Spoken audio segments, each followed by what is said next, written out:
nós temos que levar em consideração que o desempenho da Petrobras tem sido muito bem sucedido, né? Tem apresentado resultados muito bons. Se você, além de olhar o lucro, você olha o EBITDA, que é seu caixa da empresa, né? Ele foi muito parrudo, ficou em torno de 200 e poucos bi, né? Caixa operacional, que é uma medida importante para o mercado avaliar qual é a situação, a saúde da empresa, né? Hoje em dia. Mas eu queria dizer o seguinte, né? Nesse debate aí que você tem, não se trata de você observar qual foi o desempenho da empresa. Se trata de você, sim, dobrar os joelhos para o poder do acionista, que isso é um fenômeno que surge depois dos anos 80, com a desregulamentação financeira, o avanço do poder dos mercados financeiros.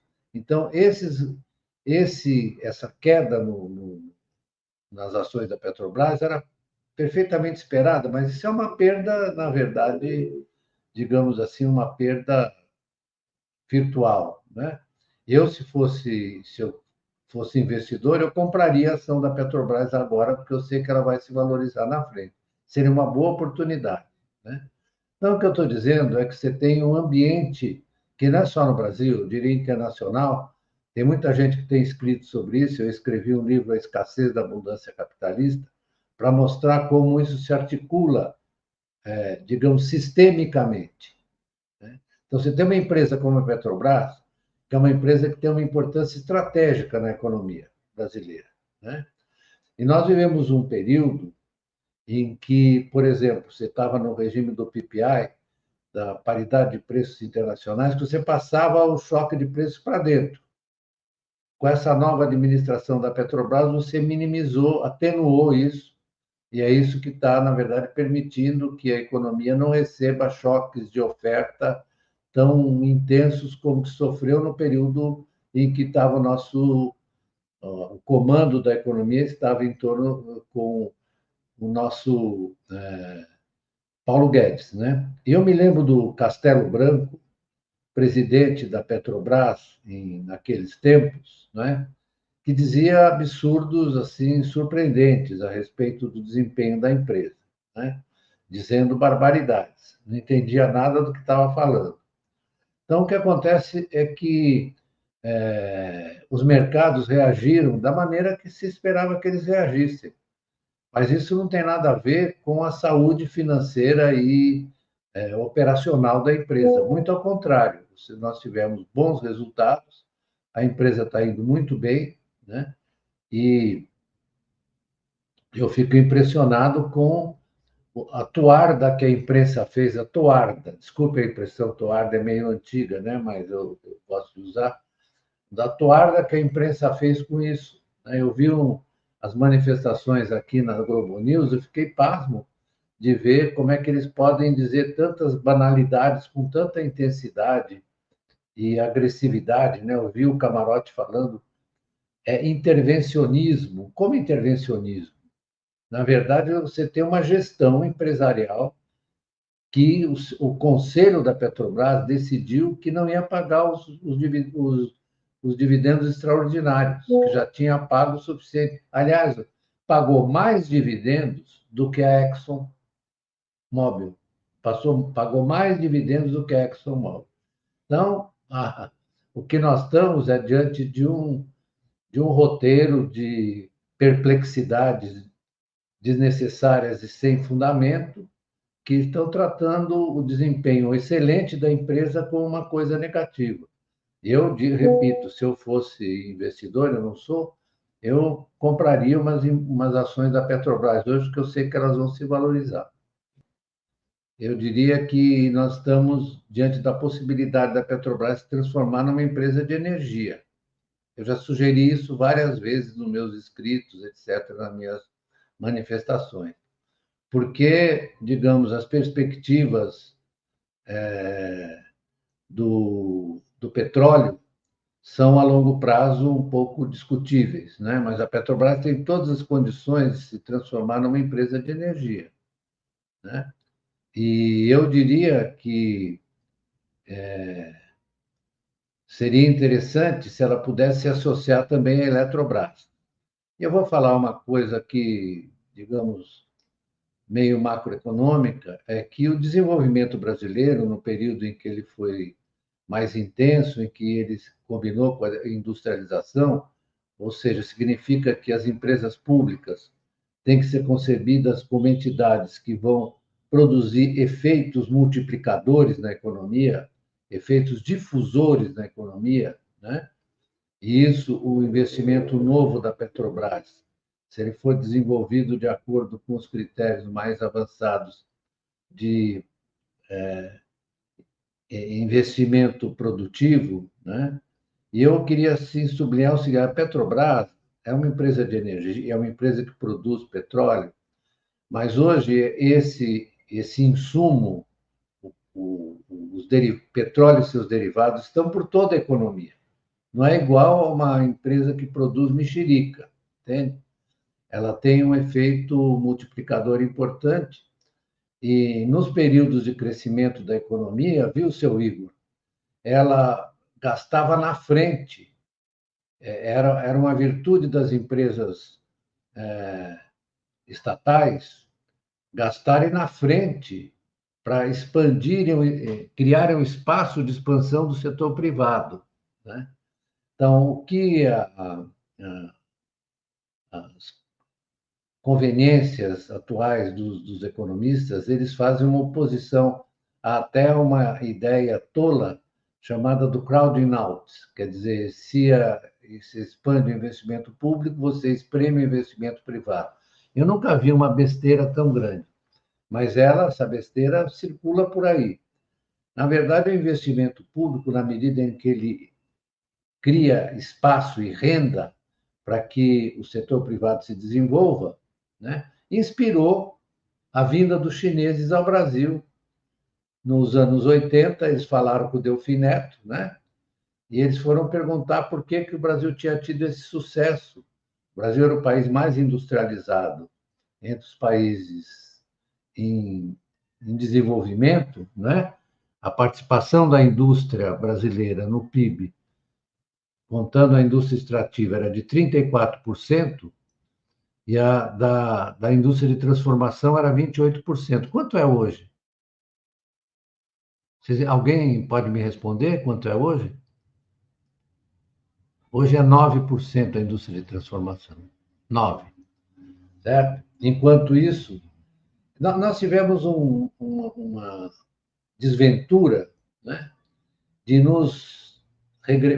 produzirmos essa regressão, que aí precisa olhar também o ambiente internacional, no momento em que a China estava se transformando na maior economia industrial do mundo. Já é maior, muito maior que os Estados Unidos. Já é muito maior que os Estados Unidos. Por quê? Porque eles, na verdade, souberam combinar o avanço das empresas estatais muito conectado com a criação de espaço para o setor privado. Se existe um país que desenvolve o empreendedorismo, que é tão dito aqui, o pessoal acha que fazer e vender bolo é a mesma coisa que você criar, digamos, uma empresa de tecnologia avançada, né? Isso que os chineses fizeram, em boa medida, inspirados na experiência brasileira. Então, nós temos que reconstituir essa articulação. Isso é uma coisa institucional muito importante, porque é através dela que nós vamos conseguir superar esse atraso que nós acumulamos ao longo dos anos. E acho que, para isso, não é só a Petrobras, mas a Petrobras, a Eletrobras e outras empresas públicas, né? Agora, por exemplo, está se discutindo a retomada do programa de navios, né? De estaleiros, etc. E tem gente que está contra, mas é muito importante que se desenvolva isso. Então, eu estou falando do impacto que estrategicamente essa empresa Petrobras pode ter no avanço da economia brasileira e também na recuperação da industrialização. Porque Porque se você pensar na transformação dela numa empresa de energia, se você for para a energia solar, o Brasil produz placas solares? Eu pergunto. Produz? Tem, Bianca aí, Não produz. placas solares? Não, né? Então, isso é uma derivação do avanço da Petrobras como empresa de energia, que é muito importante. Aliás, professor, eu ia fazer essa pergunta mais à frente, vou antecipá-la e vou colocar o senhor para começar respondendo. Qual que é o modelo melhor? A Petrobras enveredar sozinha pelo caminho da energia limpa ou o governo organizar uma fusão com a Eletrobras e, assim, de certa forma, retomar o controle sobre o setor elétrico também, que acabou sendo... Também, isso. Essa privatização da Eletrobras é um crime contra o Brasil. É um crime que eles praticaram contra o Brasil. Eu sou muito favorável a que se constitua uma articulação entre a Petrobras e a Eletrobras, porque aí nós teríamos uma conjugação. Você vê, o Brasil é um dos países que tem a maior participação da energia hidroelétrica na formação do seu complexo energético, né? Nós tínhamos que juntar também, à medida que vai se esgotando isso, tem uma capacidade, possibilidade de esgotamento, você podia juntar a Eletrobras também, porque ela tem as redes de transmissão, etc., que nós, aliás, nesse processo de privatização, nós aceitamos, estou falando da distribuição de energia, a participação da Enel, que é um dos maiores escândalos, porque é uma ineficiência inacreditável, né? Então, essa ideia toda, tem duas ideias, a Bianca falou do rentismo, né? A gente precisa entender o que aconteceu com as economias capitalistas. Quando a gente fala de rentismo, não é só que eles estão cobrando uma taxa de juros muito alta, não, o rentismo significa você extrair de um ativo já existente uma renda. É isso que está acontecendo. E, na verdade, se multiplicou com a utilização dos dividendos, né? Isso tem muita coisa escrita, eu mesmo escrevi A Escassez na Abundância, explicando as conexões que você tem e a queda que é visível do investimento das empresas na ampliação da capacidade. O máximo que elas têm é fusões e aquisições.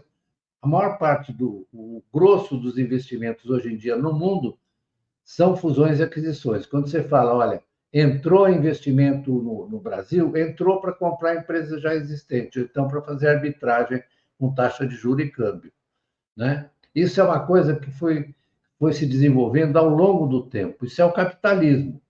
Se a gente, na verdade, não entende isso, não vai entender nada. Porque isso é que o capitalismo se transformou. Não é que ele seja ruim ou bom, não se trata dessa questão. É que, sistemicamente, ele avançou nessa direção. Por quê? Porque teve dois caras que falaram disso, o tal de Keynes e o tal de Marx, falaram: olha, isso aqui é acumulação de riqueza abstrata, né? E o Keynes falou: isso é a economia monetária da produção. Eu já inverti a coisa do Keynes, falei: é a economia da produção monetária, né? Em vez de ser a economia monetária da produção. Então, a gente precisa ter claro isso. E se não tiver uma ação do Estado, através de uma organização da formatação institucional, que vença essa tendência, nós vamos ficar o tempo inteiro discutindo se os dividendos que foram pagos são suficientes ou não, né? Isso é o poder do acionista, que é uma forma de rentismo. Porque dificilmente, na lógica atual do capitalismo, uma empresa vai se dirigir a produzir coisa nova se ela puder Exatamente. apostar. Se ela for seguir o mainstream, as ideias dominantes, ela vai fazer o que o pessoal queria que a Petrobras fizesse, né? Ou aumentasse o Exatamente. dividendo. Espolhar. O primeiro momento que eu vi a reação da mídia, né, que é sempre um pouco unívoca, para falar uma palavra gentil, um pouco unívoca, no que diz respeito às ideias e às formulações. Eu fiquei muito impressionado, como eu estava dizendo, com o Camarote falando intervencionismo, intervencionismo. O uso dessa palavra já dá um tom bastante negativo, como, na verdade, se você tivesse causando um dano por ter tido essa ideia de restringir os dividendos e procurar maximizar o resultado do EBITDA para você como caixa, para você poder investir, ou para. Quando você fala que poder investir, o pessoal fica falando assim, ela não tem que se endividar.